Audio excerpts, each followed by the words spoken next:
Haulah binti Hakim pernah datang kepada Rasulullah SAW dan bertanya, alakah hajjah ya Rasulullah? Tidakkah kau memiliki hajat ya Rasulullah untuk meminangku? Kemudian Rasulullah SAW diam. Rasul tidak menjawab tidak, Rasul juga tidak menjawab enggak. Yang jelas Rasul juga enggak jawab ting bating. Rasul enggak jawab itu. Rasul hanya bilang diam, kemudian perempuan itu berada di sisi Rasulullah sampai akhirnya Rasulullah SAW menunggu sahabat. Baru kemudian ada seorang laki-laki namanya Uthman bin Maz'un, kalau tidak salah. Kata perempuan tersebut, kalau engkau tidak berminat ya Rasulullah, nikahkan aku dengan sahabat itu. Maka Rasul menikahkan wanita tersebut dengan sahabat ini.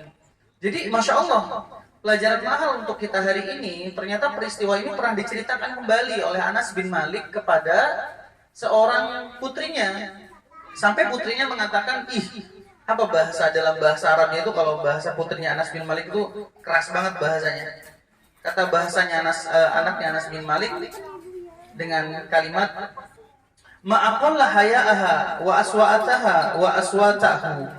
Betapa dia tidak malu Abi, sungguh memalukan dan sungguh sangat memalukan kok perempuan ngomong kayak gitu, kata putri Anas bin Malik. Atau tahu jawaban Anas bin Malik kepada putrinya? Anas bin Malik ini adalah khodimnya Nabi, pembantunya Nabi. Jadi orang ini paling tahu sahabat ini tentang Nabi. Bahkan beliaulah yang menjelaskan kalau dada Rasulullah itu ada belahan bekas jahitan. Bekas jahitan. Ini atharo mikhyatahu. Ya Allah, Mbak Som.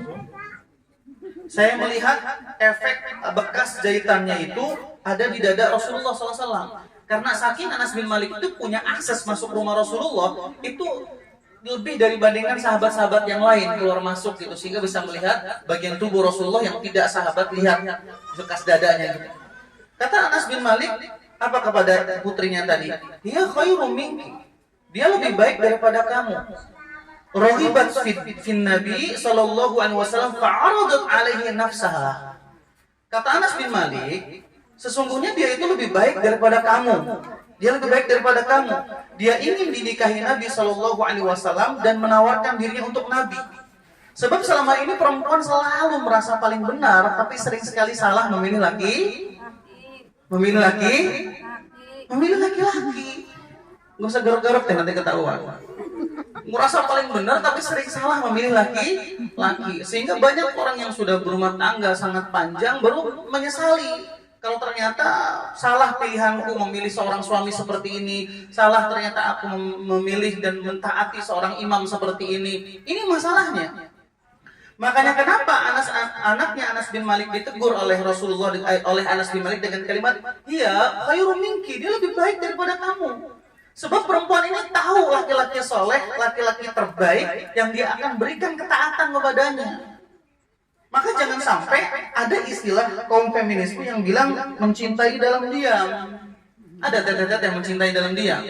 Diam-diam dan spirit gitu. Ya, ini bahaya. Makanya cinta itu butuh diungkapkan. Ulama juga memiliki pembahasan khusus bagaimana seorang perempuan yang aradat menawarkan dirinya kepada seorang laki-laki bukan untuk pacaran, bukan, untuk dinikahi. Khair, ini baik. Ini baik. Maka Rasulullah Shallallahu Alaihi Wasallam juga pernah mengalami hal itu dan para ulama membahas setidaknya satu, ada beberapa cara. Satu, kata ulama, menawarkan diri langsung ke yang bersangkutan. Boleh. Nawarkan diri langsung. Wah, Ustaz. Ya silakan, kalau lambat nanti kan diambil orang lain ya. Setidaknya kan kalau ditolak kan sudah berjuang sampai titik ini. Kan gitu. Daripada diam yang datang ternyata undangan kenceng kan nantinya, kejar gitu. Baik menawarkan diri, dan itu dilakukan oleh para sahabat termasuk Rasulullah Shallallahu Alaihi Wasallam mengalami. Ya Rasulullah, ji'tu li ahab laka nafsi. Ya Rasulullah, saya datang untuk menawarkan diri saya agar Anda nikahi. Itu perkataan seorang sahabiah, wanita mulia. Masya Allah, jangan sampai laki-laki soleh, apalagi hari ini, maaf, laki-laki soleh hari ini tuh limited edition. Serius, anak punya murid udah ditembak akhwat 5 akhwat. Masuk lagi akhwat lagi, Ustaz, bagaimana caranya saya mendapatkan hatinya? Kiat-kiat apa yang harus saya lakukan untuk bisa bersanding bersamanya? Spill gak orang ini? Enggak, yang jelas bukan antum, Bang. Jangan kepedean. Subhanallah gitu. Anak bilang, antum enggak usah malu. Antum siapa, Ukti? Dia bilang, anak pengagum rahasianya, Ustaz. Wah, Masya Allah. Yang pengagum-pengagum ini nih biasanya yang diam-diam tinggalin aja biasanya. Maka teman-teman yang dimulakan Allah Subhanahu wa taala, sudah saatnya perempuan sudah berkiblat pada para sahabiah ketika dia melihat laki-laki soleh, laki-laki baik, laki-laki yang apabila dia lihat laki-laki ini mampu mendekatkan saya kepada Allah, ditembak sama akhwat ceritanya. Cuma akhwatnya ini tahu si Ustadz itu punya istri gitu, ada yang mau jadi istri kedua, datang ditolak sama Ustadznya. Afan, saya belum berminat poligami. Bawa keluarganya bayangkan. Ustadz bilang, Afan, anak belum sanggup berpoligami. Sampai yang ketiga kali, ya udahlah kalau dipaksa mah. Akhirnya fondasinya jebol juga gitu. Dan alhamdulillah menikah, sudah banyak anaknya, langgeng dan lain sebagainya. Akhirnya baik. Ketimbang dia, jatuh di pelukan laki-laki yang salah, jatuh memilih laki-laki yang salah, hingga efeknya dia melahirkan generasi yang salah juga. Ini masalah. Maka teman-teman ini di belakang Allah Subhanahu wa taala, itu yang pertama. Jadi cara yang pertama, boleh kau ungkapkan langsung, ungkapkan. Kalau mengungkapkan itu terjaga dari segala fitnah, Yang kedua melalui perantara orang lain. Jadi hebatnya Haulah binti Hakim ketika ditolak sama Nabi, nggak baperan. Kira-kira kalau antum ditolak sama seorang laki-laki, mau nggak antum nyariin perempuan buat laki-laki tersebut? Enggak lah. Kalau saya pun tidak mendapatkannya, orang lain pun tidak akan pernah mendapatkannya. Kan gitu biasa. Haulah binti Hakim itulah perempuan yang datang kepada Rasulullah. Kata Haulah binti Hakim, ketika ibunda Khadijah meninggal dunia, otomatis Rasulullah SAW menjadi duda. Betul? Yang pertama kali datang itu Haulah binti Hakim. Maka ketika Haulah binti Hakim datang, Haulah binti Hakim kemudian bertanya kepada Rasulullah, ya Rasulullah, saat itu belum menjadi nabi. Ya Muhammad, tidakkah engkau mau menikah? Kata Rasulullah, apa engkau punya calonnya? Kemudian bicara, bikran atau taiban, mau perawan atau janda? Kata Haulah binti Hakim. Kalau janda ada Saudah binti Zam'ah, kalau perawan ada putrinya sahabatmu. Siapa? Ibunda Aisyah radhiyallahu anha. Maka ketika itu ternyata dua-duanya dinikahi Nabi. Maka sering saya sampaikan bagi kaum laki-laki, kalau ada dua pilihan dan bisa digabungkan, jangan pilih salah satu di antaranya. Ini Nabi loh yang ngajarin. Ya kalau dua-duanya kebaikan, kenapa harus dipilih salah satu di antaranya? Kalau bisa dikumpulin. Kalau nggak dikumpulin jadi keributan, ya jangan dipilih semuanya.